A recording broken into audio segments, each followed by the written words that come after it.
Now, the greatest radio shows of all time. Suspense. The Shadow Node. Washington calling David Harding, counter-spy. Classic radio theater. The Great Gildersleeve. Fibber McGee and Molly. Dragnet. Gunsmoke. The Lone Ranger. Now, step back into a time machine with your host, Wyatt Cox. Good evening, friends of the Inner Sanctum. More comedy this hour. We have an episode of the Milton Berle Show, a late episode of the Great Gildersleeve starring Willard Waterman, and another episode of Lum and Abner. Thanks for spending part of your Saturday with us. This is the 21st day of October, 294th day of the year, 71 days till we get to the end of the year. In 1774, the first display of the word liberty on a flag, raised by colonists in Taunton, Massachusetts, and which was in defiance of British rule in colonial America. 1797, in Boston Harbor, the 44-gun Navy frigate USS Constitution was launched. In 1824, Joseph Aspen patented Portland cement. In 1854, Florence Nightingale and a staff of 38 nurses sent to the Crimean War. Near Medicine Lodge, Kansas, on this date in 1867, a landmark treaty signed by Southern Great Plains Indian leaders.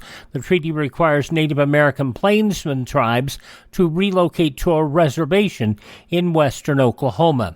1879, using a filament of carbonized thread, Thomas Edison tested the first practical electric incandescent light bulb. It lasted 13 and a half hours before it burned out. In the U.S. on this date in 1902, a 5-month strike by the United Mine Workers ended. President Harding delivered the first speech by a sitting president against lynching in the Deep South. This was in 1921. In 1945, Argentine military officer and politician Juan Perón married actress Evita. In 1957, the movie Jailhouse Rock starring Elvis Presley opened. In 1959, in New York City, the Solomon R. Guggenheim Museum opened to the public, designed by Frank Lloyd Wright.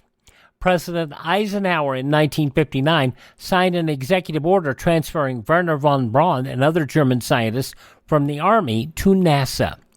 In 1967, more than 100,000 war protesters gathered in Washington, a peaceful rally at the Lincoln Memorial, followed by a march to the Pentagon and clashes with soldiers and U.S. Marshals protecting the facility. Demonstrators must depart from the Pentagon grounds by midnight. All persons who wish to leave voluntarily can board buses on the road. These buses will go to the Memorial Bridge. Audio from that event. The event lasted until October 23rd. 683 people were arrested. Similar demonstrations occurred simultaneously in Japan and Western Europe. In 1973, on this date, John Paul Getty III's ear cut off by his kidnappers and sent to a newspaper in Rome. It wouldn't arrive until November 8th. 1977, Meatloaf's hit album Bat Outta Hell released under Epic's Cleveland International Records. The second debate between President Reagan and Walter Mondale on this date in 1984, one of the subjects, the ongoing war in Central America. I thought for a moment that instead of a debate, I was going to find Mr. Mondale in complete agreement with what we're doing, because the plan that he has outlined is the one we've been following for quite some time, including diplomatic processes throughout Central America and working closely with the Contadora group. Now, in 1987, former Miss America Bess Myers arrested on charges of bribery, conspiracy, and mail fraud, all involving an alimony fixing scandal. Meyerson would be found not guilty. In 1994, North Korea and the U.S. signed an agreement that required North Korea to stop its nuclear weapons program and agree to inspections. In 2021, a shooting occurred on the set of the film Rust, in which actor Alec Baldwin discharged a prop weapon which had been loaded, killing the director of photography, Helena Hutchinson, and injuring director Joel Sousa. Passing away on this date in history, bandleader Bill Black, novelist Jack Kerouac, George McGovern, also journalist author Ben Bradley, and from I'm Dickens, He's Spencer, Marty Ingalls. Born on this date in history in 1917, Dizzy Gillespie. Salt peanut, salt peanut. Salt peanut, salt peanut. Salt peanut, salt peanut. Salt peanut, salt peanut.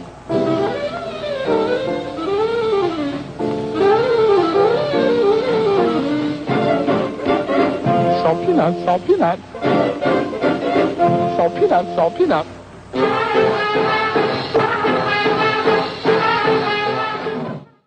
His biggest hit, Salt Peanuts, Dizzy Gillespie, an amazing trumpeter, born on this date in history. Also born on this date, the inventor, founder of the Nobel Prize, Alfred Nobel, Cuban singer Celia Cruz, football player Brian Piccolo, Carrie Fisher, born on this date as well. The last surviving member of Jackie Gleason's Honeymooners TV show, Joyce Randolph, who played Trixie Norton, 99 years old. The man behind The Mighty Quinn and Blinded by the Light, Manfred Mann, 83 today. Elvin Bishop, who fooled around and fell in love, is 81. Judge Judy Shineland. She's now has her show on Amazon's freebie streaming service. Judge Judy Shineland, 81 years old. Ronald Reagan's daughter, Patty Davis, 71. From American Dreams and Blue Bloods, Will Estes is 45. And Kim Kardashian is 43. Those some of the people celebrating the 21st day of October as their birthday. If this is your birthday. Happy birthday to you. Happy birthday to you. Happy birthday, happy birthday. Happy birthday to you.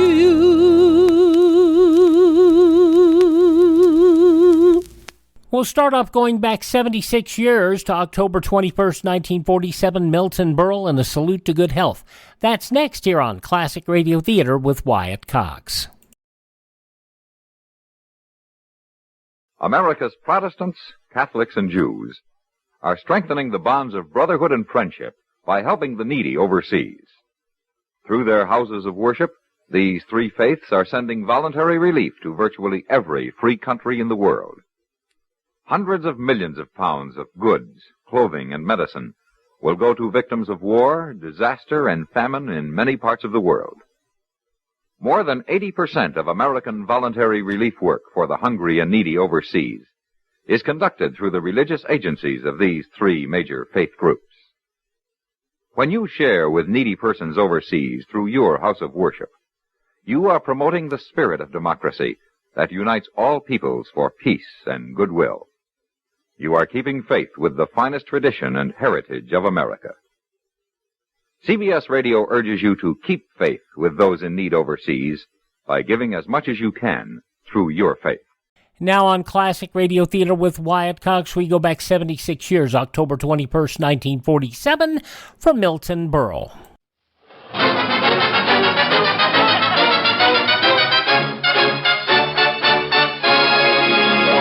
Make no mistake, of all leading cigarettes, one and only one is recognized by eminent nose and throat specialists as definitely less irritating. That one cigarette is Philip Morris. Johnny presents The Milton Berle Show.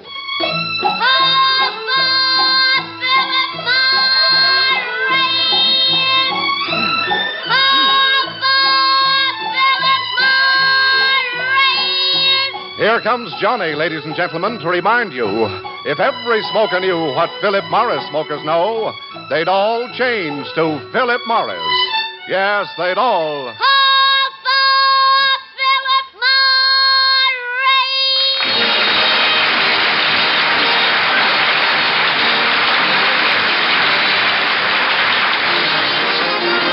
From Radio City in New York, here is The Milton Berle Show. With Bert Telton, Jack Albertson, Mary Shipp, Billy Sands, Johnny Gibson, Charlie Irving, Our singing star, Dick Forney, the music of Ray Block and his orchestra, and yours truly, Frank Gallup. Ladies and gentlemen, this is the season when doctors warn us to safeguard our health. In dedicating our program to strength and good health, we bring you a comedian who is known for his strong jokes. That's right. And like a rare old cheese, they're getting stronger and stronger. And here he is, Milton Berle.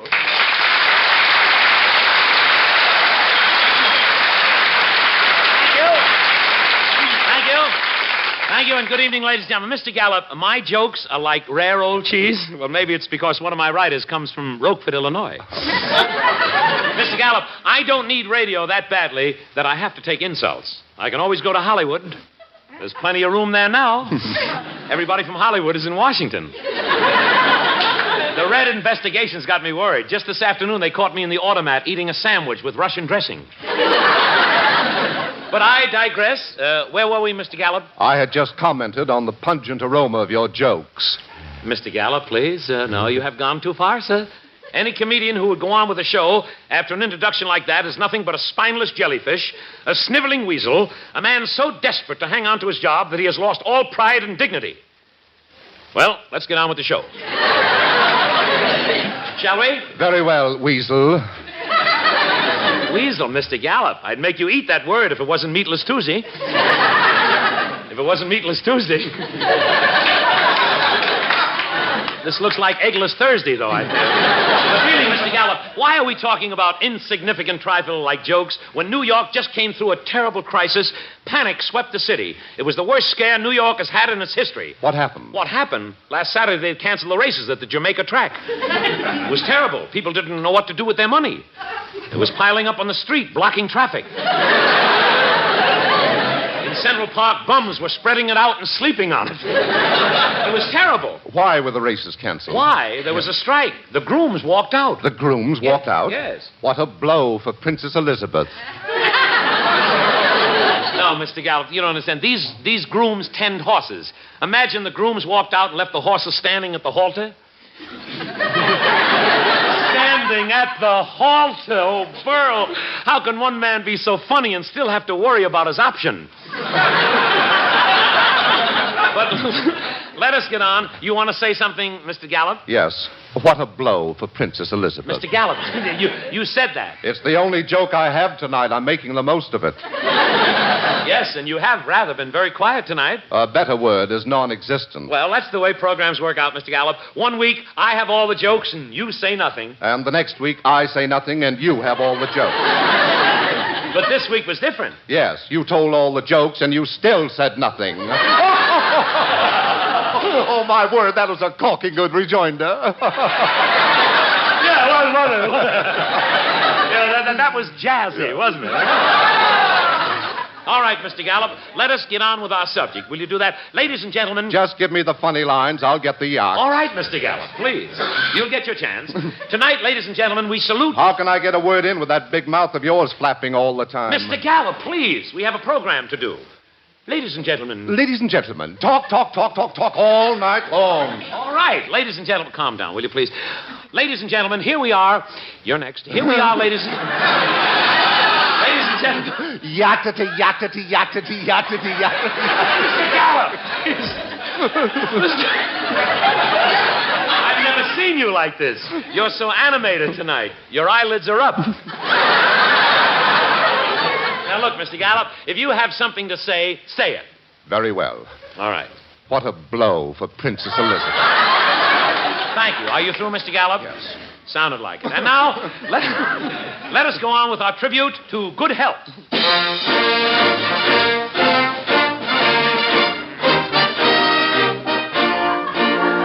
Good health. Good health. If I were to ask any one of you listeners which you would choose, the health, the fame, or the wealth of the world, I know what you'd say. The health. The health, you say. So do I. So let us salute the man who preserves our health, the American doctor. Ladies and gentlemen, we are very privileged to have as our guest tonight one of America's best-known doctors. You hear him on his own radio program each day. Here he is, in person, young Dr. Malone. Thank you. Gosh, the real Dr. Malone on my program. Actually, Dr. Malone, we're all well on this program. The only thing that needs doctoring is the script. You know, jokes here, jokes. Dr. Malone, whatever brings you on this alleged comedy program? Well, Mr. Gallup, every comedy program kids doctors. I'm here to present the doctor side of the story and some of the patients that he has to contend with. Patients? Yes. For example, there's the hypochondriac. Now, he gives the doctor no clues. Doesn't know what's wrong with them. Like my patient, Milton Berle. This is what he sounds like.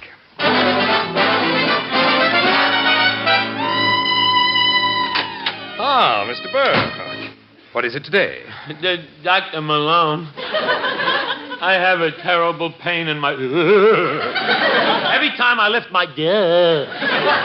Mostly at night. Tell me, Dr. Malone, tell me, will I pull through? Mr. Berle, if you'll only tell me where it pains you. I don't know, Doctor. I wake up in the morning and... I get it right in the middle of... Tell me, Doctor, will you have to operate? Will you have to take it out? Mr. Berle, I can't help you unless I know where it hurts you. Here, let me feel your knee. Ow, ow, ow! My knee! My knee! Oh, the pain is in your knee. No. No, my knee feels fine. It's when I raise my head, my neck... Yeah. My neck... Oh, your neck? Well, yeah. Here, I'll just lay my finger on it. There. Ow! My neck! It's broken, my neck. Oh, so the pain is in your neck? No. No, my neck feels fine, but my back... Yeah. My back... Wait, Mr. Berle. You've been coming to my office every day for 15 years. Well, there's a reason. Doctor. There's a reason. I'm a sick man, Doctor. Mr. Berle, I'm afraid I'll have to tell you the truth. Tell me. Mr. Berle, you haven't very long to live. How long have I got? About 1 minute. 1 minute. Doctor, put down that gun. Next.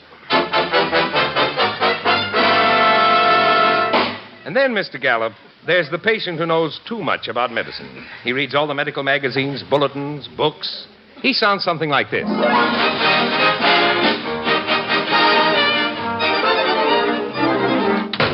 Oh, Mr. Berle, what can I do for you today? Dr. Malone, I woke up this morning with a slight traumatic inflammation between my pituitary and my pancreatic gland. Well, all you have to do... I already did. I injected 30 cc's of hyperchlide sulfothiazole using the Schlager-Kartoffel-Jessel system. Of course. Yes. But, Mr. Berle, that will only... It did, Doctor, it did. It brought on a large nucleus swelling of the left epiglottic canal, which I immediately diagnosed as Schmalman's disease. You know, Mr. Berle, only the other day I had the same swelling. You did? You better let me look at it. What is it, Mr. Berle? Don't worry, Dr. Malone. I'll have you on your feet in no time. That will be all, Doctor. How much will that be, Mr. Berle? $2. Here. Thank you. Next.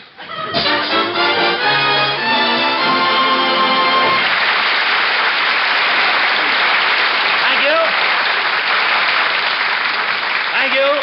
Young Dr. Malone. Drop in again. You know, Mr. Gallup, the thought of good, robust health takes us back to our young, romantic days. When you so carefully watched over the health of that one and only girl as you sang... Button up your overcoat. When the wind is free, ha-ha! Take good care of yourself. You belong to me. That's what you do.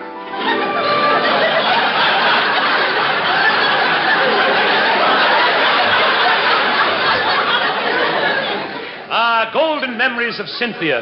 Cynthia, how you used to look after me. Remember you used to keep telling me to button up my overcoat, and I had to. I had nothing on underneath. Eat an apple every day. Yes, Cynthia. You used to have an apple in your mouth all day long while you were lying on that platter in Lindy's window. While you were lying on that platter in Lindy's window.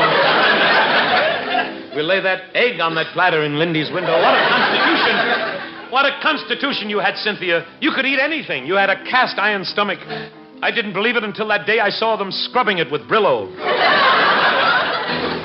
Delicate, fragile Cynthia. 6'4", 270 pounds. You were a model. You used to pose on that pedestal in that studio, and all around you were men making Mack trucks.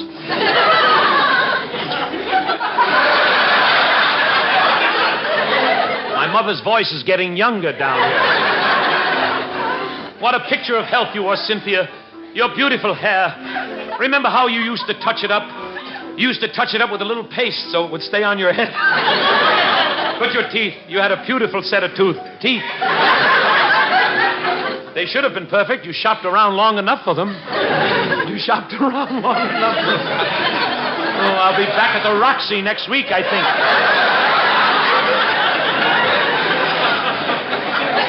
But I'll never forget the time that you got sick and I made a mistake and I made you drink that bottle of horse medicine. No, Cynthia, it didn't make you well, but ever since then you could run the mile in 136 flat. So until the Kentucky Derby, when I'll put $2 on your nose, take a good care of yourself. You belong to me.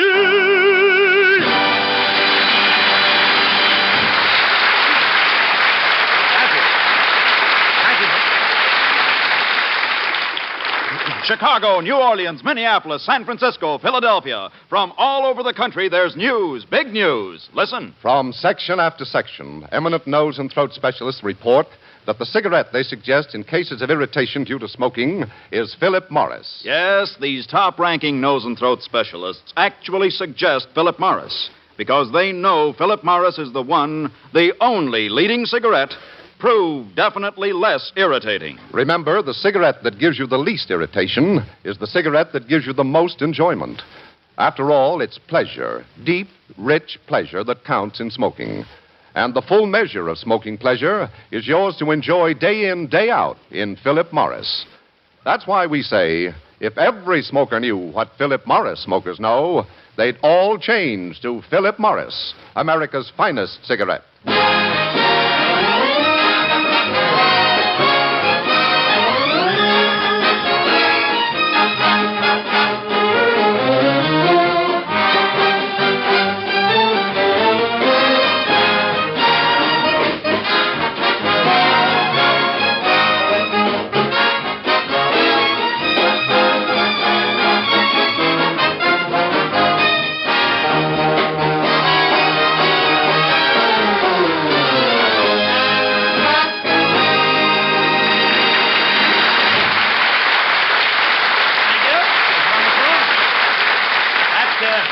Rise and Shine, played by Ray Bloch and the Philip Morris Orchestra. And ladies and gentlemen, I would like to announce that Ray Bloch has made many wonderful recordings for Signature Records.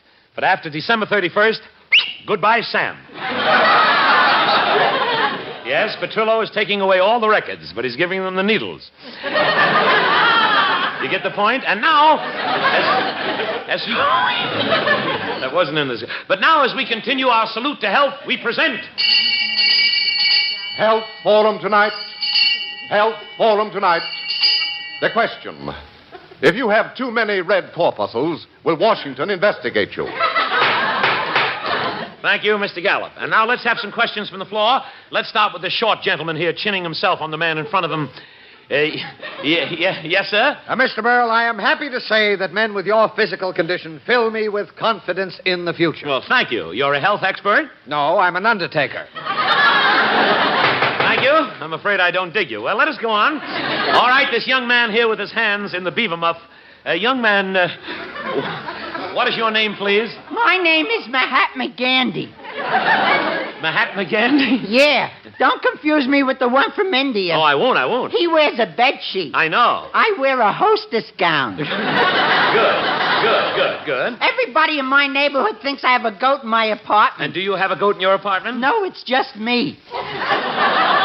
All right, Mahatma, you have a question concerning health? No, if I had a question about health, I wouldn't come to you. Well, we're trying... If it's about health, I go to a doctor, not you. I know, but... You can't make people well. You can only make them sick. But what are you, some kind of faker or something? No, I only... Before I'd let you touch me, I'd let Dr. Pepper operate on me. No, but I'm not... Before I would let you give me medicine, I would take poison. Look, I don't... Kill me. Go ahead, kill me. You just want my body. Look, young... shut up, you butcher.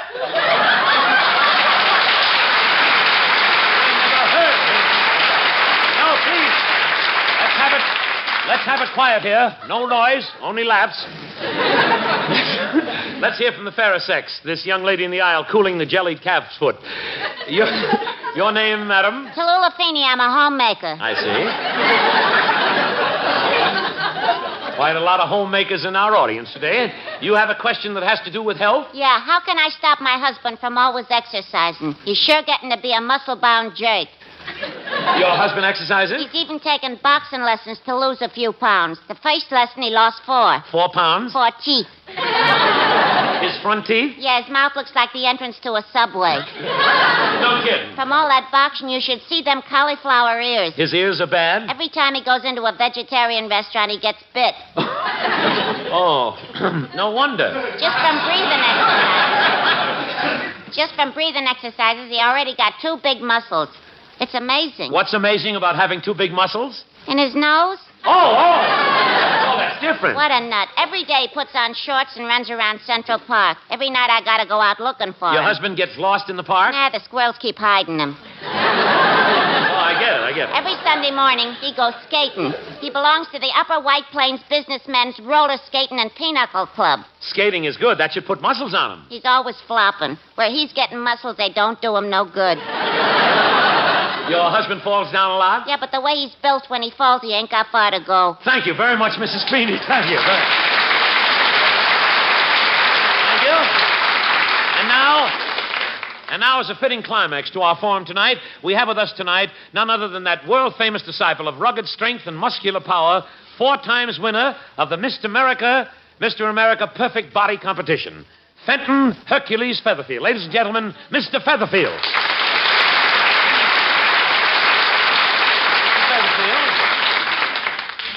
Thank you, Mr. Berle.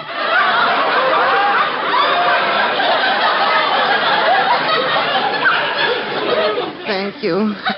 I welcome this golden opportunity to thank the many muscle lovers who have sent in for my picture, showing my muscles all over the United States and certain sections of Canada. What? Tell us, Mr. Featherfield. Excuse me, Mr. Berle. You mind if I sit down? No. I'm pooped.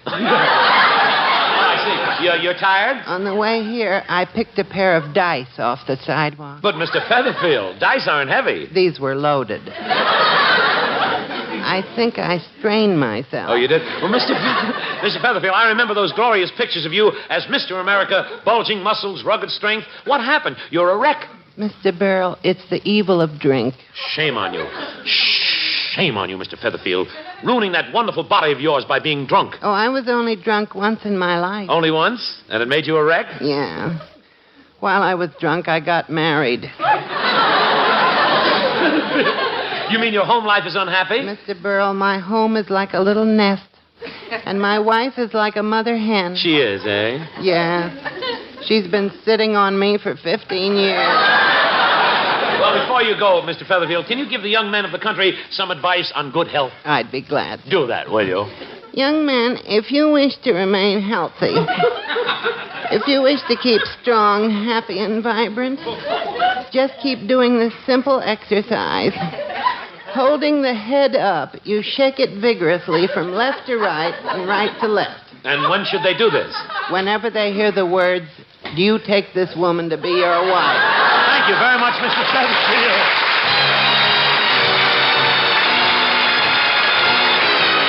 And now here's Dick Farney to sing Naughty Angeline. Too many rings on your fingers, naughty Angeline. You laugh at romance that lingers, naughty Angeline. You take her heart, then you break it just for fun. Someday you'll break one too many, yours may be the one.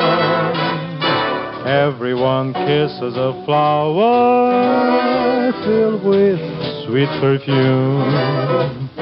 Nobody kisses a flower when it's lost its bloom.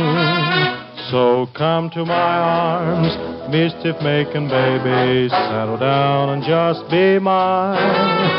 'Cause deep in your heart, you're a good little girl, naughty Angeline.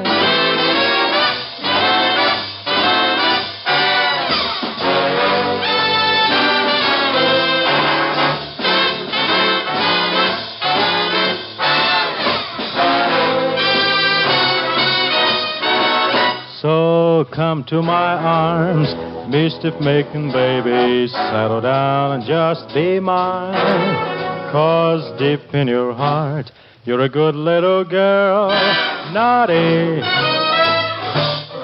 and you're lying.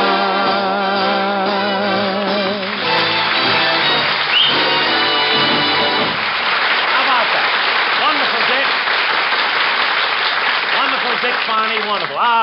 To be young and healthy like that. Mr. Gallup. I know, Burl. We're discussing health, so I'm sure you have a boring experience to unload on us. Mr. Gallup, I would resent that if it wasn't for the fact that I have an experience to relate, and it is boring. You see, we haven't discussed home remedies yet. So listen to what happened to me. Mr. Gallup, about a year ago, the theatrical organization that I belong to, the Friars Club, elected me their president. Well, the night that I was to take office, I was having dinner at home with my wife, and I was trying to remember my speech.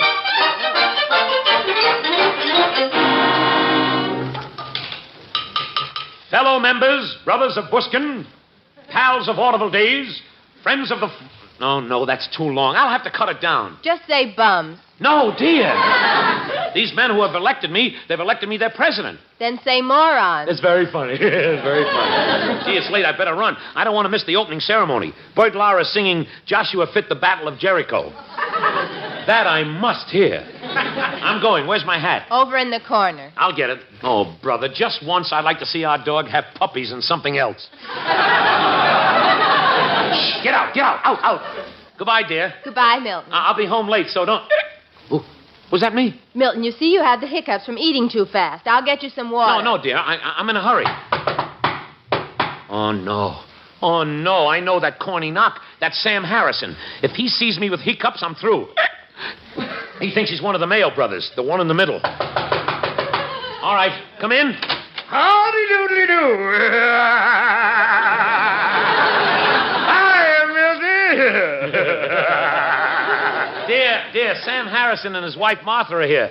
Hello, Sam. Hello, Martha. I heard they made you president of the Friars Club, so I said to Martha, let's go over and congratulate Milty right away before he's impeached. Isn't that what I said, Martha? Yes. Well, thanks, but I'm in a hurry to get... Oh, hiccups, let me at 'em. Now, wait a minute, Sam. I'll handle this, Milton. First, we'll try holding your breath. Hold my breath. I can't, Sam. We'll help you. Grab his tie, Martha. Let go. Now, pull it tight. Tighter. Now, let's all count up to 100. 1. 2. Say, Martha. Yes?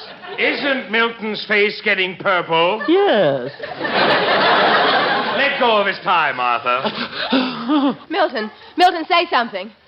Oh, we'll try again. Sam, please. The boys Quiet, are waiting. Milton, we've got to give you a big shock, a good scare. Martha, did you bring along that picture of your sister? Yes. Oh, not that. Not the one in the bathing suit. Now, just leave it to me, Milton. 2 weeks ago, Martha had hiccups, and I cured them just like that. Didn't I, Martha? Yes. No, Sam. But where are you dragging me? To the bathroom. What you need is a shock, Milton. Now, here we are. Now, put your head under the shower. No, Sam, no. Okay, Martha, will you turn the handle that says hot? Yes. Sam, please. Ow! Too hot. Ooh, stop. Okay, Martha.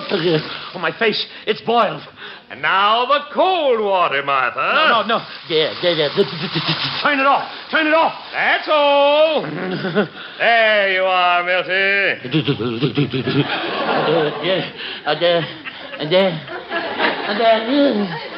Hey, it worked.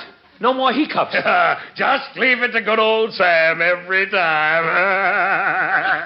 I would have kicked off 100 times if I hadn't cured myself. Isn't that right, Martha? Yes. Gosh, I'm a half hour late. Give me my hat. Milton, dry your hair. I haven't time, darling. So long, folks. Thanks for...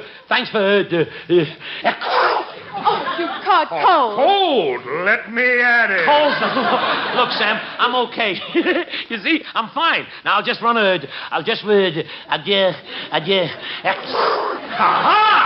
Sam, let go of my neck. Bring everything out of the icebox. Feed a cold and starve a fever. Sam, let me go. Fry some pork chops, potatoes, succotash. I just ate. Pot roast. Sam. Rice pudding, sauerkraut. Sam. Here's some liverwurst, Sam. Don't bother slicing it. Open your mouth, Milton. Sam. Now the potato salad. Sam. Pickled herring. Sam. Lamb chops. Look, his face is green. Indigestion. Let me at it.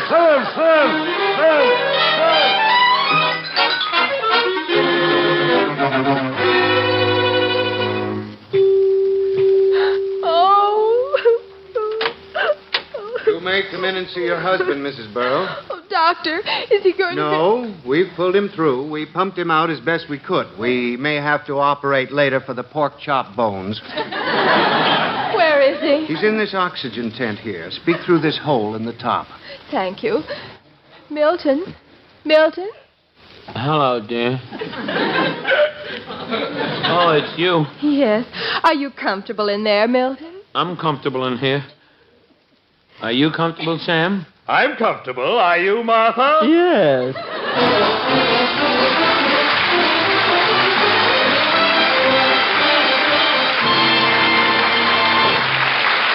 Thank you. I'll be back in just a moment. In the meantime... Remember this. You're twice as sure of twice the pleasure when you smoke Philip Morris. And here's why. First, you enjoy the pleasure of smoking the world's finest premium tobaccos, mellow and mild and superbly blended. And second, you enjoy the extra pleasure of smoking the one, the only leading cigarette recognized by eminent nose and throat specialists as definitely less irritating. Yes, you're twice as sure of twice the pleasure when you smoke Philip Morris. So next time you call for cigarettes, call for Philip Morris, made in America by Americans to please American tastes. Thank you very much. Well, that about winds up the merrymaking for tonight. Well, Mr. Gallup, isn't there something you'd like to say? Yes. What a blow for Princess Elizabeth. Thank you. Good night, ladies and gentlemen. Good night.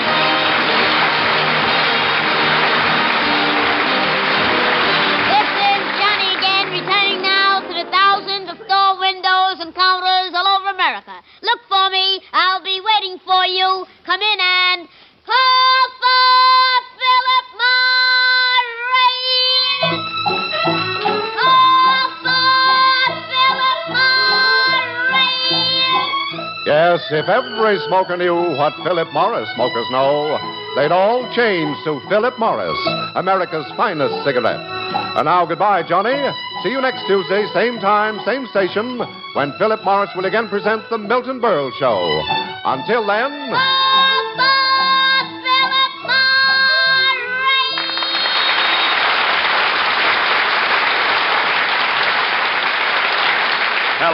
Hello, testing. 1, 2, 3, 4, 5. That's it, 5. Pipe smokers, try Revelation Pipe Tobacco, a smooth blend of 5 tobaccos. Yes, relax, take 5, take Revelation, a fine pipe tobacco. The Milton Berle Show is written by Nat Hiken and Aaron Rubin. This is Frank Gallup saying goodnight for Philip Morris. A great cast, Milton Berle, 76 years ago, October 21st, 1947. When classic radio theater with Wyatt Cox continues following these words, Willard Waterman as the Great Gildersleeve. Needs the comfort and inspiration of religious faith, for it is faith which helps hold our families together, builds moral and spiritual character. And today, perhaps more than ever before, there's a need to turn to a way of life based on the enduring principles of religion. There are a great many programs of religious nature on NBC Radio, which you'll enjoy hearing this Sunday. Among them, The Art of Living, the National Radio Pulpit, Eternal Light, the Lutheran Hour, the Catholic Hour, and the Hour of Decision conducted by Billy Graham. These are but a few of the broadcasts that will bring you inspiration and comfort not only this Sunday, but on the Sundays to come. Of course, the Easter message will be the highlight event this week. We know you'll enjoy hearing them as a supplement to your visit to the church of your choice. And when you do go to church this Sunday, take the whole family with you.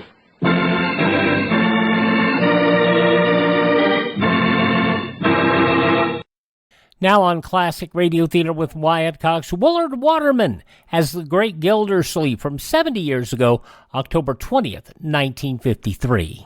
The Kraft Foods Company, makers of Kraft Oil, present Willard Waterman as the Great Gildersleeve.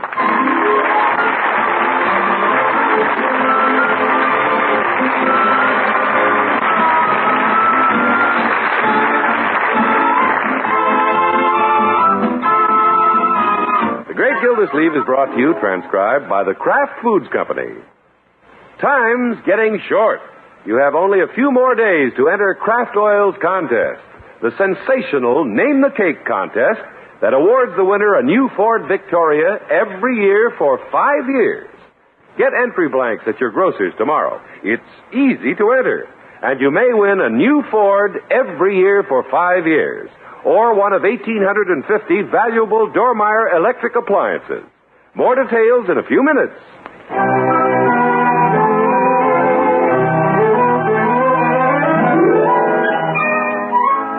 Well, you never know what to expect when a boy empties his pockets. Sometimes it's pieces of string, marbles, tinfoil, keys that won't fit anything, and some things you can't even identify. But this afternoon, when the Great Gildersleeve's nephew Leroy emptied his, there was a roll of electric wire, a dry cell battery, and a cast-off light switch. And for the last couple of hours, he's been pretty busy.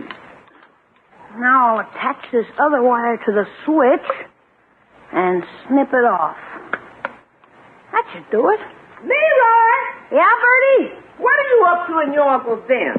What makes you think I'm up to something? 'Cause it's so quiet in here. And I know you ain't doing your homework 'cause you usually have the radio going full blast. You up to something. Bertie, I got the whole house wired. All I have to do is flip this switch. You gonna blow it up? Nah. I'm going to have some fun with Unc when he comes home. Come again? Why don't you answer the door, Bertie? The doorbell ain't ringing. Oh, yeah? My land. I did it! Wait a minute. I rang the doorbell sitting right here. Boy, if you rang that doorbell sitting here down on the den floor, you got the longest arms I ever saw. Well, heck, I can even make the telephone ring. No fooling. Just by flipping the switch. Leroy, where'd you learn all that hocus pocus? I picked it up at school. Hello, everybody. I'm home. Uh-oh, here's Unc. Make him answer the phone and doorbell when they ring. Okay. I can always get another job. Where is everybody? Come in, Miss Gildersleeve. Don't let him come in here. Oh, you home, ain't you? That's an astute observation, Bertie. Thank you, sir. Where's Leroy? Oh, he's around and about, up and down, here and there, somewhere around. Well, I'll catch him the next time around. Yes, sir. Can we have dinner a little early? I have a date with Miss Henshaw tonight. The new school principal? Yeah, a little night school. Yes, sir. Uh-oh, I gotta go check the rope. All right, I'll get the door. That's funny. Nobody out here. I know the doorbell rang. Bertie, you heard the doorbell, didn't you? Yes, sir. That's strange. Oh, well. I wonder what's in the evening paper. You want to answer telephone, Miss Gildersleeve? Yeah, all right, Bertie. Hello? Hello? Confounded hello. Nobody there. Guess they hung up. Oh, my goodness. Can you get it? Yes, Bertie. Huh. Wonder if some kid rang the bell and ran. Yeah, I'll bet that was Leroy. Oop. I've got the door open and it still rings. What's wrong with these chimes? Must be a short in the wiring. I better take a look. And what's this wire? Oh! Leroy!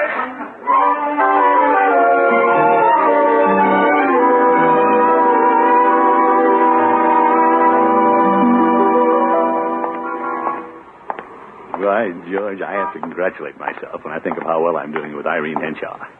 Glad the school needed a new principal. And she grades me pretty high. If I try to hold her hand tonight, I wonder if she'll give me an F in deportment. Well, at least I'm going to get an A for effort. Hello, Throckmorton. Hello, Irene. Come in. Thank you. Well, you're right on time. Yep, always making a point never to be late for school. Couldn't wait to get here. Look, I have a couple of apples for the teacher. You brought apples? They're in my cheeks. Oh, it must be nippy out. Yeah.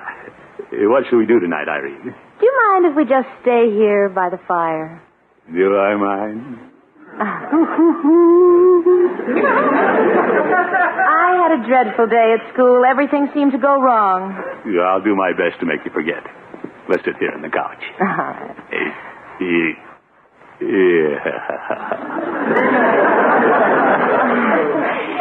This is much nicer than going out. You bet.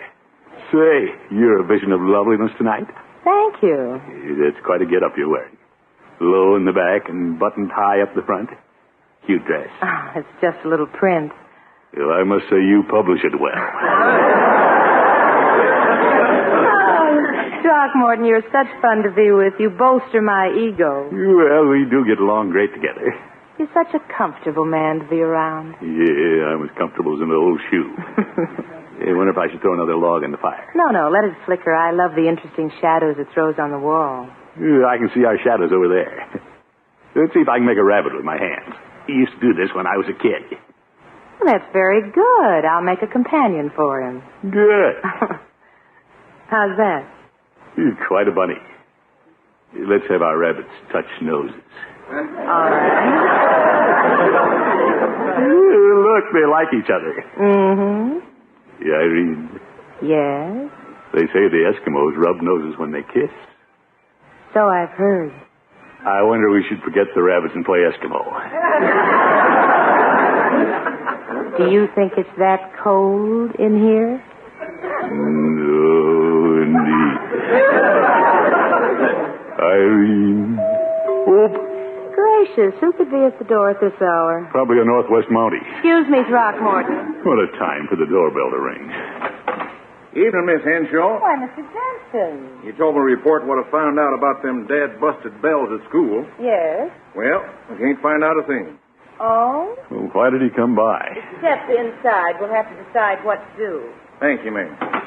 Mr. Gildersleeve, this is our school custodian, Mr. Jensen. Hello, Mr. Jensen. Well, how are you, Mr. Gildersleeve? I didn't know our war commissioner was keeping company with our school principal. Well, pretty hard man to keep up with, where the women are concerned. Jensen. Why can't you fix the bells at school, Mr. Jensen? Well, I can't seem to find out where them boys crossed the wires. You say some boys have been monkeying with the bell system at school? That's why it was such a difficult day. We had bells ringing at all hours. You did? Mm-hmm. Oh, that Leroy. A class would just get settled, the bells would ring, and they'd get up and leave. Yes, sirree, we had a regular traffic jam this afternoon with all them bells ringing at once. Sounded like a fire drill.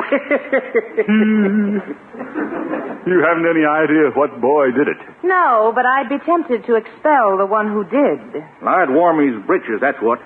Well, maybe he didn't realize what he was doing. Who? Well, whoever did it. Oh. I know this. I can't go through another day like today. Now, Irene. I'm going to get to the bottom of this first thing in the morning. I'm going to call a special assembly, and somebody is going to account to me. She means it.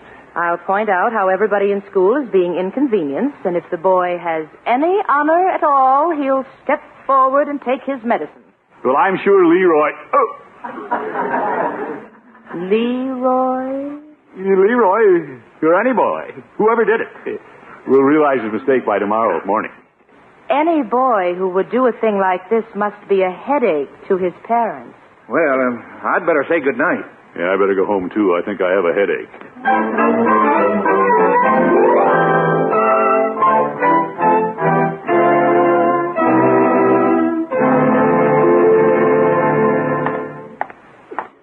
Yeah, there's still a light in Leroy's room. Now I'll go up and read the riot act to that boy. Oop! Bells again. He's got everything wired. That young man's going to be in for a shock himself. I never saw Irene so upset. There's another thing. He broke up my date. Leroy, Yeah? front and center. What? Out of bed, young man. On your feet and give me an accounting. Oh, you mean our doorbell? I forgot to disconnect my wires. Leroy, they're not the only wires you've been tampering with. What are you talking about, Unc? Yeah, I know all about what you did to the school bells. Oh, that. Well, I had nothing to do with it. But, boy, you should have seen Miss Henshaw. Was she in a tizzy? And you should have seen Mr. Jensen. I've seen Mr. Jensen. Yeah? Did he get the bells fixed? They're waiting for you to tell them where you crossed the wires. Now come clean. I am clean. I don't have anything to tell him. Oh, Leroy, the finger's pointing at you. Unc, I didn't do it, honest. Well, then how do you happen to know so much about rigging bells? Oh, heck, I just picked it up. Well, you picked up a hot potato. Tomorrow morning, you're going to march up to Miss Henshaw and confess. I am not. Leroy, careful. Why should I confess? Because it builds character. Now go to bed and think it over. But I'm innocent. And stop insisting you're innocent when I keep telling you you're guilty. What a character.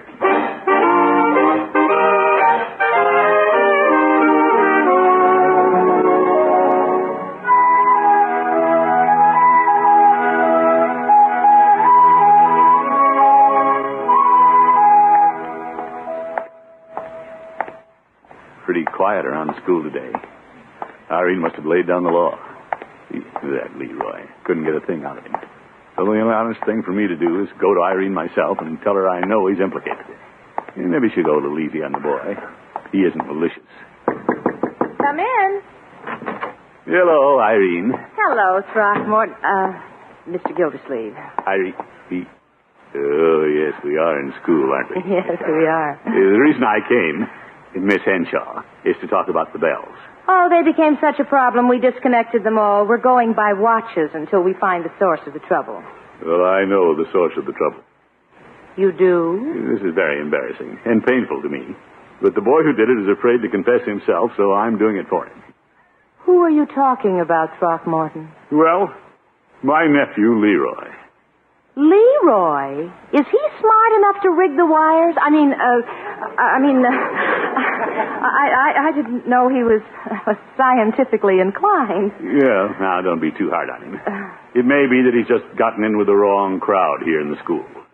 I didn't know we had a wrong crowd in our school. Well, the principal doesn't always know what's going on. Oh? Boy can pick up plenty of mischief in a school like this and bring the ideas right home. Uh-huh. Mr. Gildersleeve, it has been my experience that if a boy has received the proper training at home, he isn't likely to get into much mischief at school. No, Irene, let's not criticize the way I bring up Leroy. Well, let's not criticize the way I run this school. But I feel I know you well enough to tell you the boy got his wires crossed here in your school.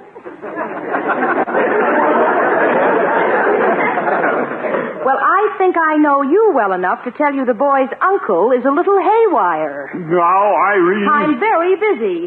Good day. Well, if that's the way you want it, good day. Confound it. Only trying to get Leroy straightened out. Lend a helping hand and she steps on it.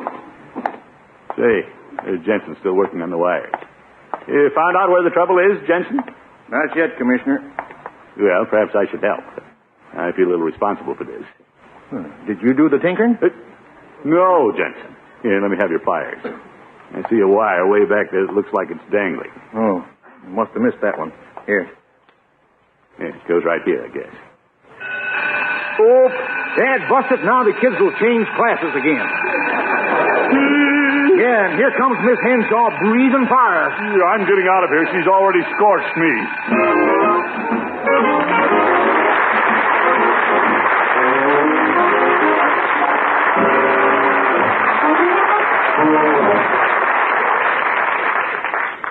The Great Gildersleeve will be back in just a minute. Listen carefully if you'd like a new Ford Victoria every year for 5 years. Tonight's the last time we're broadcasting details of how to enter Kraft Oil's sensational Name the Cake contest. Tomorrow, get a green-capped bottle of Kraft Oil at your grocer's. You'll find the recipe for the cake that needs a name printed inside the label. And also be sure to get the official entry blank that gives easy contest rules. Just bake the cake, enjoy it, and decide on a name that describes it. The name you send to Kraft Oil may win a brand new Ford every year for 5 years. You get a deluxe Ford Victoria the first year and then trade it in without further cost to you on the newest model every year for the next 4 years. Additional prizes include Dormeyer electric broiler rotisseries, Dormeyer electric blankets, Dormeyer power mixers, Dormeyer portable mixers, and Dormeyer fry wells. Altogether, 1,851 prizes. You'll find the complete list on the entry blanks at your grocer's, and also news about a special bonus prize. But hurry! Your Name the Cake contest entry must be mailed to Kraft Oil within 10 days. Get your entry off right away. You may be the winner of a new Ford Victoria every year for 5 years, or one of the valuable Dormeyer electric appliances.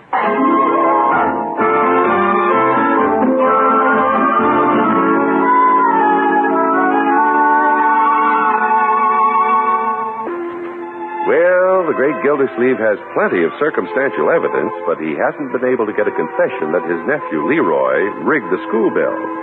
Now the water commissioner feels that the boy's character development is at the crossroads. Bertie, you know I never get tough with Leroy because of a little prank. But when he won't make a clean breast of it, that's another matter. Yes, sir, but did anybody see him do it? Well, Teacher didn't see him do it. no, but... Principal didn't see him do it. True, but... Did you see him do it? Of course not. But we know he rigged the bells here at home. That I saw him do. Yeah, you see? And it happened the same day. What do you say to that? I'd say he's just like his uncle. What? Mr. Gildersleeve, when you was in college, who put the cow in the dean's office? Well, that was an amusing prank. Yes, sir. But did the dean think so? Well, I don't want Leroy doing everything I did. But when he does get out of line, by George, I want him to admit it. Here he comes. Maybe he'll take this more seriously if I give him the cold shoulder. I'll let him know I'm so shocked I don't want to have anything to do with him. Hi, Unc. Hello? They got the bells fixed at school. Well, I hope you enjoyed your fun. All the kids did. And I suppose the culprit never admitted it. Nuh-uh. Mm-hmm. I wonder who did it. I did not. Heck, let's forget it, Unc, and go to a movie tonight. That'd be a swell way to forget it. I don't think I care to attend the movie with you, Leroy. Even if I pay my own way? Sorry? What's the matter with you, Unc? Something's happened between us, my boy. The old spark is gone. I like young men of character. I'm loaded with it. I just don't flaunt it. Yes. Well, if you don't want to go to a movie with me, let's eat and I'll go with Piggy. I don't think I even care to have dinner with you. You don't? I'll eat now and you can eat later. Why don't I eat now and you eat later? Why should you have first crack at it? What a calloused boy.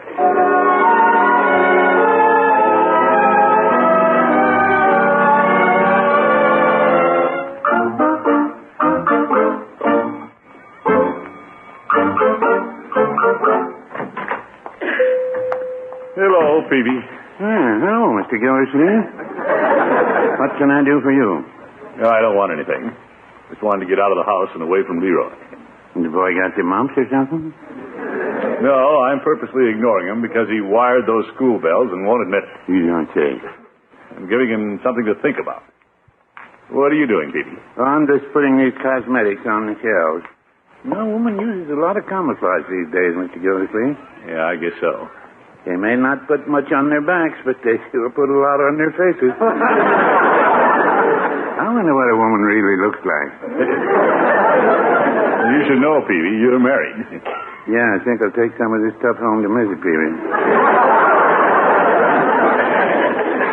Mr. Gildersleeve, I have a new line of perfume here anytime you need a gift for the new school principal. Well, we aren't getting along right now. You don't say? That's Leroy's fault, too. I tried to explain the situation to her, and we had a row. Well, if you and Miss Henshaw had a row, you might want to skedaddle out the back way. What? Here she comes. Who? Hello, Mr. Peavy. Good evening, Miss Henshaw. Throckmorton, I'm so glad to see you. You are? We found out who caused all the bell ringing in school. Leroy's fingerprints? No. Leroy had nothing to do with it. He didn't? Some of the older boys were indulging in a pre-Halloween prank. They were? Well, that explains a lot. Yeah, explains why Leroy wouldn't admit he did it, Mr. Gildersleeve. Well, he'd rigged all the bells at home except the burglar alarm. I'm afraid you owe Leroy an apology, Throckmorton. Yeah, I'll say I do. I jumped to conclusions. I assumed too much. Yes, you did. I really wronged the boy. I was short-sighted, unfair, suspicious. Stupid. All right, Peavy. I'm just helping you out. I owe you an apology, too, Throckmorton, getting upset with you. I'm sorry. Well, I'm sorry for what I said, too. Maybe we should go somewhere and be sorry together. How about tomorrow evening? Tomorrow evening? If you want someplace to go and have a Sunday, I'd be glad to whip up a masterpiece to top off your evening. Phoebe, when I entertain a girl, a Sunday would hardly be the highlight of the evening. Well, now, I wouldn't say that.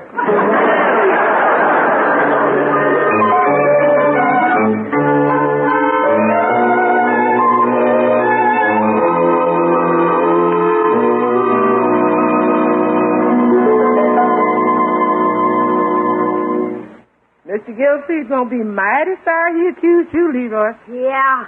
I can't wait for Unc to come home. What a break for me. Boy, what are you up to now? Well, they say you should pay for your mistakes. And Unc's gonna pay. Leroy! Uh-oh, I'm gonna leave the field to you. Leroy? Oh, there you are, my boy. Hello? They found out who fouled up the bells at school. Yeah. Leroy, I'm sorry. I thought it was you. Well, my boy, suppose we go to that movie you were talking about. I don't think I want to attend a movie with you. Oh, come on. We'll eat dinner and be off for an evening together. I don't think I care to have dinner with you. But, Leroy... Sorry, Unc, but something has happened between us. Like you said, the spark is gone. Now, Leroy, I made a mistake. You sure did. But I want to make it up to you. It's too late, Unc. You've stifled my genius. What? Just when it was starting to burn. What genius? My electrical genius. I might have been another Thomas Edison or an Alexander Graham Bell. That is, if I had better equipment. Better equipment? There's a kit down at Hogan Brothers with switches, wire, batteries, transformers. I could take that and invent anything. Oh? But I guess if you ever caught me doing something practical, like specializing in electricity, I'd get the treatment again. My boy, I want you to have that outfit. No. Leroy, please. I owe it to you. Say you'll accept it. Well, okay, Unc, if it'll make you happy.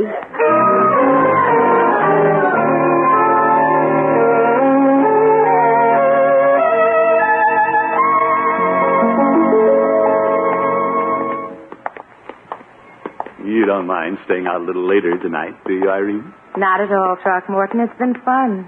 Yeah, I thought it'd be nice to stop by the house and have some of Bertie's cake and hot chocolate. You come in. Thank you, Miss Gildersleeve! It's us, Bertie.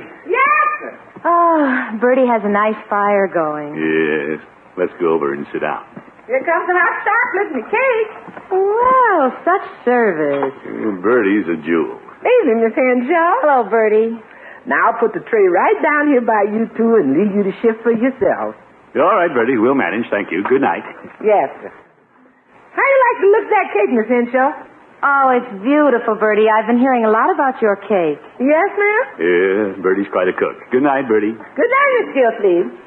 That recipe for this cake won the first prize at the county fair, Miss Henshaw. Oh, really? Do you cook, Miss Henshaw? Oh, my goodness. Not very much, I'm afraid. I know you're the school principal, but principals ought to know how to cook. They get married, too. Yes, well, I'm afraid my interest lies more in the sciences. Physics, astronomy. Well, you and Mr. Gildersleeve could study astronomy together. He likes the moon, too. Birdie. Of course, the moon's fine when you're courting, but after you're married, there's nothing like knowing how to make a hot biscuit. I'll remember that. Birdie. I'm going. Good night. Good night, Bertie. At last. Why, George, we have quite a time trying to be alone together. Yes. The last time it was the school custodian, wasn't it? Yeah, about those school bells. Yeah, I made it up to Leroy, though. Got him the finest electrical outfit Hogan Brothers had. Good. Yeah, I got him on the right track. He's doing constructive things with it. He even fixed this lamp. Oh. Yes, indeed. A very complicated three-way switch. See, it's on bright now. It is a little bright, isn't it? Yeah. Good look. Now it's dim. Ah, that is better. I can even make it dimmer. It's wide to the burglar alarm! Leroy!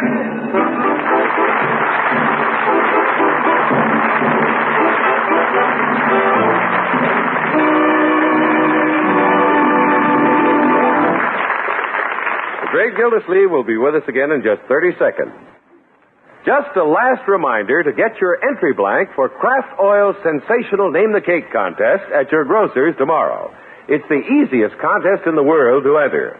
Just send in a name for the wonderful new cake made with lighter-bodied Kraft oil. First prize is a new Ford Victoria every year for 5 years.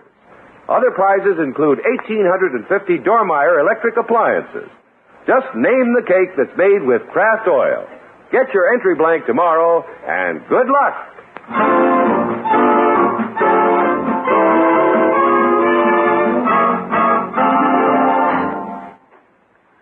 I put the electric kit right there in the car, Unc, like you said. Yeah, all right, Leroy. I'm sorry it has to be this way, but I'm returning it to Hogan Brothers. Unc, I'm sorry about the burglar alarm last night, but can I keep the kit if I... Leroy, I don't want to discuss it. I'm late for a meeting with the mayor.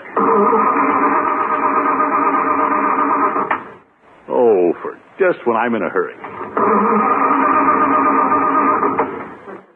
I might be able to fix it, Unc. You? Well, I've been studying electricity, you know. Maybe it's the wires. Leroy, put down the hood. Yeah, this could be the trouble. Oh, hand me the kit, Unc. Well, better than paying a mechanic, I guess.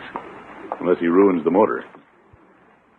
Yeah, that might do it. Now step on the starter. Well, say, it started. Yeah, let me close the hood. And here's the kit you want to return. Leroy, maybe you'd better keep it. Yeah? The car might be hard to start again some morning. Gosh, thanks, Unc. Goodbye, my boy. It's a good thing I pulled that wire loose. I really would have lost this kit. The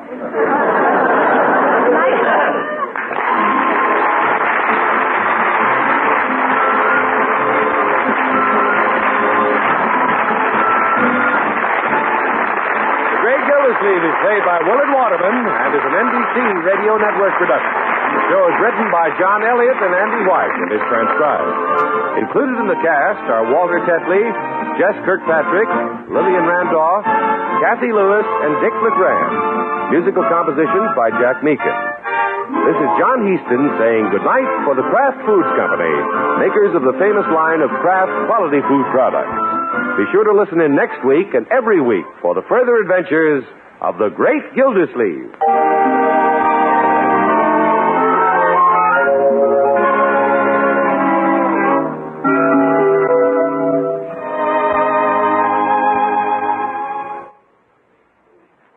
What goes into your favorite sandwich?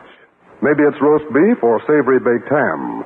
Whatever your favorite, the perfect meat sandwich needs the perfect mustard. Kraft prepared mustard.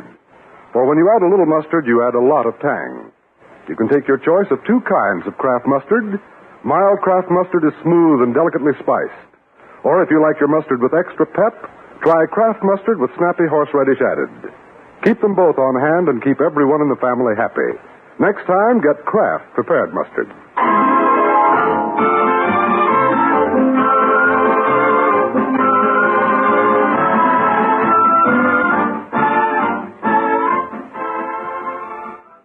From October 20th, 1953, The Great Gildersleeve on Classic Radio Theater with Wyatt Cox. We'll check out with Lum and Abner in just a moment, but I'd remind you, visit our webpage, classicradio.stream, where you can stream our shows, learn about building a classic radio collection of your own. You can contact me, and you can find our social media links, and you can buy me a coffee. That's all at classicradio.stream. We'll be back with Lum and Abner next. Our religious institutions are strongholds of the American way of life. Our country was founded by men who had faith in God and who were willing to endure hardship and sacrifice for the sake of that faith. Today, the religious institutions in your community need your interest and support, so take an active part in religious affairs. Your pastor, rabbi, or priest will give you invaluable family counsel and aid if you are a newcomer to the community. To face the problems of the future, America must be morally strong. And that moral strength comes through worship and faith. Go to church this week and take someone with you. Lum's broke leg continues to be the topic of this episode of Lum and Abner from 82 years ago, October 21st, 1941, and now on Classic Radio Theater with Wyatt Cox. Let's see what Lum has to say. The makers of Alka-Seltzer bring you Lum and Abner.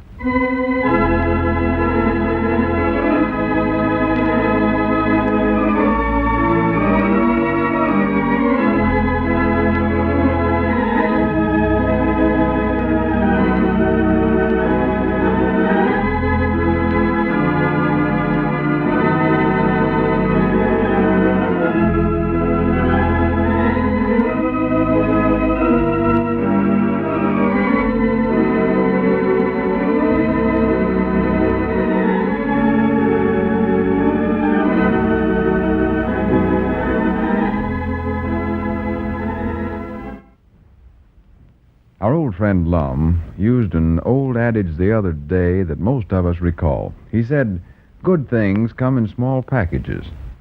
Well, you know, there's a lot of truth to that old saying. And to prove it, just take a look at a package of Alka-Seltzer tablets. Now, there's a small package that has a world of good stored up in it. And I'll tell you when would be a mighty good time for you to find out. If you go out for an evening soon, to a party, supper, dance, or some other sociable gathering, and you happen to let yourself go and have too good a time, well, stop in at your favorite drugstore on your way home and ask for a glass of Alka-Seltzer at the soda fountain. Take Alka-Seltzer before going to bed, and you should find that it can make a big difference in the way you feel the morning after. Then, if you're like most folks, you'll be so pleased with the relief that Alka-Seltzer offers for headaches, for an upset, jittery stomach, and morning after misery, that you'll get a whole package of Alka-Seltzer tablets from your druggist and keep them handy in your home always.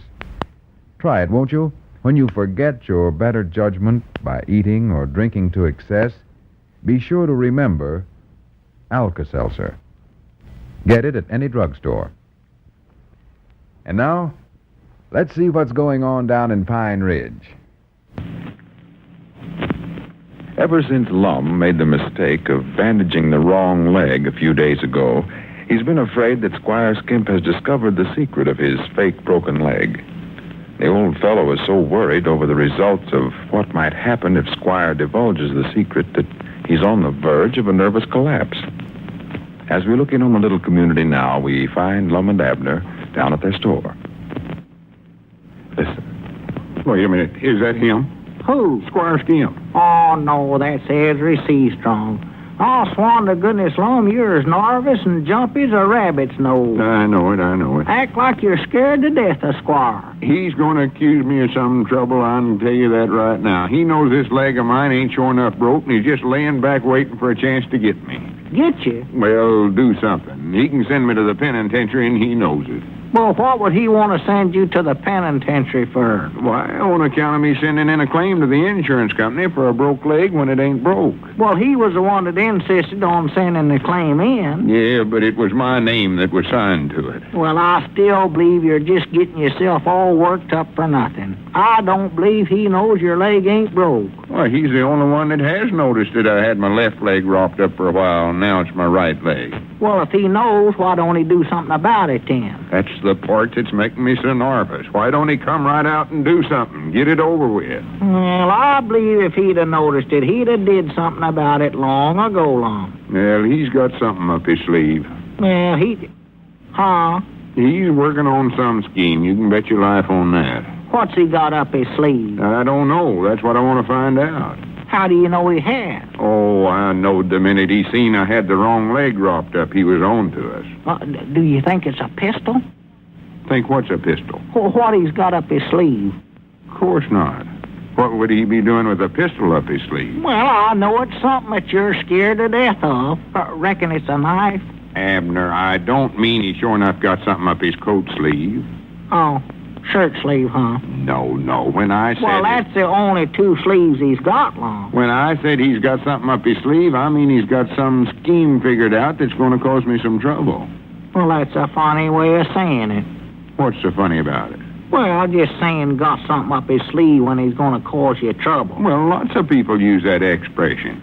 When they're going to play some kind of a trick on you, they've got something up their sleeve. Oh, yeah, sure. I know what you mean now. I saw them musicians pull stuff out of their sleeve. I bound you, it's a rabbit. Rabbit? Yeah, I seen a feller take one out of a hat once, and somebody said he had it up his sleeve all the time. I mean, Squire's got an idea up his sleeve. You mean he thought up something and put it up his sleeve? Abner, for goodness sakes, I've got troubles enough without taking time to try to explain something to you. Granny, if it ain't 6 of one thing, it's a whole dozen of something else.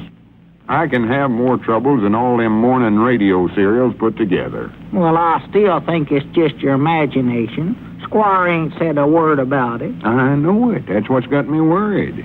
If he'd come right out and say something about it, I wouldn't mind it so bad. Why don't he tell me he's going to have me sent to the penitentiary and have it over with? If he tells that insurance company that my leg ain't broke, I'm a goner, that's all they are to it. Well, what are you going to do if they send you a check for $100 damage to your leg? I don't know. I don't know what to do about it. That just shows how much trouble a body can get into by telling one little thing that ain't the truth. Yeah. Here you been on crutches for 10 days or more when there ain't a thing in the world wrong with you. Just 'cause you never wanted to take Sister Simpson over to the sociable. I know it. I'll never use that for an excuse again. Or if I do, I'll sure enough break my leg. I wish now it was broke, just to get even with Squire Skimp. Get even with him? Yeah, if he'd accuse me of it out in public, I could pull them bandages off and make laughing stocks out of him. Yeah, if it was sure enough broke, why, you wouldn't have no trouble at all, Lum. Well, wait a minute. I ain't going to break it on a purpose, if that's what you're trying to suggest. I ain't suggesting nothing. It ain't none of my business. Well, I've got to study up something to tell Squire. Well, I wish you would. Quit hiding every time he comes in here like you done this morning. Make me tell stories. Make up stuff about you not being here. Yeah, I know it. I don't like it either, Abner, but I don't want to make him mad, though. He could ruin me sure enough if he went to telling it around town here. Miss Frederick never would believe me again. Everybody's been so nice to me, I just couldn't stand to face them. No. Yeah, it just looks like I'm just going to have to keep my leg bandaged up and use these crutches till everybody knows my leg's had time to heal. Well, what about your correspondence course? If you take that course in building superintendent, or whatever you call it, why, you'll have to leave Pine Ridge, Lum. There ain't no buildings here big enough for you. I decided not to take that course, so decided to just forget about it. I thought it was free. Well, the course to learn how to be a building superintendent is free. But you have to take 3 other courses that cost you $330 before you get your free one. Yeah. And another thing, I've decided I don't want to leave Pine Ridge no way. You don't? No, I ain't got nothing against living in a city, but I know everybody here, and I know I've got a better chance of being a success here than anywhere else. Well, I'm proud to hear you say that, Lum. This town's going to grow. I've always said it would. Dick Huddleston, some of the fellers was talking the other day, if we could just get a factory or two started here, why, Wouldn't be long till more of 'em would come in here, and the first thing you know, we'd have a big city. Well, what's wrong with Pine Ridge the way it is? Huh? These fellas are always trying to figure out some way to make a big city out of Pine Ridge. If they want to live in a big city, why don't they move to a city? Well, there'd be more people here, Lum, and business would be better. Yeah, and there'd be more stores put in, too. Yeah. Business is good here now, and most everybody's making a good living. Why, sure. We don't know how it'd be if the town was any bigger. Yeah, but they's complaining about some of these old buildings around town here. Well, now, there's another thing. I can't see nothing wrong with these old buildings. I like to see 'em painted and kept up good, but these old buildings is a part of the town. Wouldn't be like Pine Ridge with new modern-looking buildings here. No. They're sort of like old friends. And I know I wouldn't want to run my old friends out of town and bring in some new ones. Oh, no, of course not. Now, instead of trying to make this a big town, I'd rather leave it just like it is and improve what we've got. Everybody keep their places up in good shape, and the yards looking nice, and weeds cut down, and flowers planted all over town. Yeah, well, I never had thought about it just that way. No, sir, there's a funny thing about folks, Abner. Of course, I wouldn't stand in the way of progress. I'm in favor of anything for the betterment of the town, but I don't think it has to be any bigger to be a better town. Well, now that you've made mention of it, I don't know but what I feel the same way, Lum. Whilst I've been agreeing with the rest of these fellers, I reckon if I'd been wanting to live in the kind of a town that they're wanting to make Pine Ridge, why, I'd have left here years ago and went and found it. There's plenty of 'em. Well, Dick Huddleston and that bunch is honest and sincere in what they're trying to do. They're good citizens, all right. Oh, yeah. But I'll just bet you there's lots and lots of folks all over this country that spent a whole lifetime trying to build their hometown into a bigger place, and then when they got all done, they found out they'd destroyed the very thing they liked about it. More. Wait a minute. There comes Squire Skimp again. I'll step back here in the feed room and tell him. I ain't going to tell him nothing now. He's been coming over here all day to see you. Why don't you talk with him and get it over with? See what he wants. I know what he wants. He's going to try to cross-examine me and trick me into admitting that my leg ain't broke. Ah. All right, Grannies, I'll stay here and talk to him. That's a time. I've worried myself about this long enough. If he gets to pressing me too hard, I'm going to admit to it and just let him do with me whatever he wants to. Well, now, you better tell him not to tell nobody else, Lum. Maybe I can pay him to keep his mouth shut. Pay him? Well, anything to get this over with. I feel like a criminal waiting for his sentence. Mind out. Come in, Squire. Yeah, howdy, Squire. Come on back. Well, Lum, I finally found you in. I've been looking for you all day. Yeah, Abner was telling me you's in. Well, what was you wanting, Squire? Well, I wonder if I could see you alone for a few minutes, Lum. Oh. Why, yeah, I reckon so. Yeah, here, I'll go out on the porch if you fellas want to talk private. If you don't mind, Abner, I'd appreciate it. Oh, no, I don't mind. I might step on over to the barber shop for a while, Lum, see if there's any arguments going on. Yeah, all right, Abner. Sit down, Squire. Yes, thank you, Lum. Well, I guess you know what I want to see you about. Yeah, and there ain't no use beating around the brush no longer, Squire. I'm going to come right out and admit to it. It ain't broke. What's that, Lum? I say I'm admitting my leg ain't broke. I know you catched on the other day when you was in here and me and Abner made a mistake and got the bandage on the wrong leg, so... Lum, do you mean that your leg isn't broken at all? Never was broken? Why, didn't you know it? Why, of course I didn't know it. I never would have sent that claim into the insurance company. Why, this is the most outrageous thing I ever heard of in my life, Lum. Perpetrating such a hoax on the good people of this town. Well, I never... That's a penitentiary offense. Attempting to defraud an insurance company. And I intend to see that you get your just desserts. Well, now, wait a minute, I sir. came over here to see you about another matter entirely. But I don't care to discuss it or anything else with a man of your character. A man who would stoop so low as to abuse the confidence placed in him by his friends. Good day. Say, folks, How many times have you heard someone say, "Oh, for the good old days"? But I wonder, were the good old days so good after all? How would you like, for example, to have to go back to the old-fashioned hit-or-miss methods of relieving cold distress instead of the modern, easy Alka-Seltzer way? For Alka-Seltzer has proven so effective, so pleasant. Well, I tell you, folks, there's just no comparison. For until you've tried it, you have no idea how quickly and how pleasantly Alka-Seltzer offers relief from that aching head and that dull, stuffed-up feeling of a cold. You'll want to use it as a gargle for your sore, raspy throat, too. So be modern, folks, and be wise.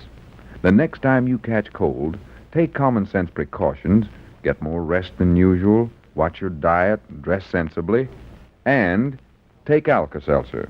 See how much better it makes you feel. Get Alka-Seltzer from your druggist now, and be sure to be ready the next time you catch cold.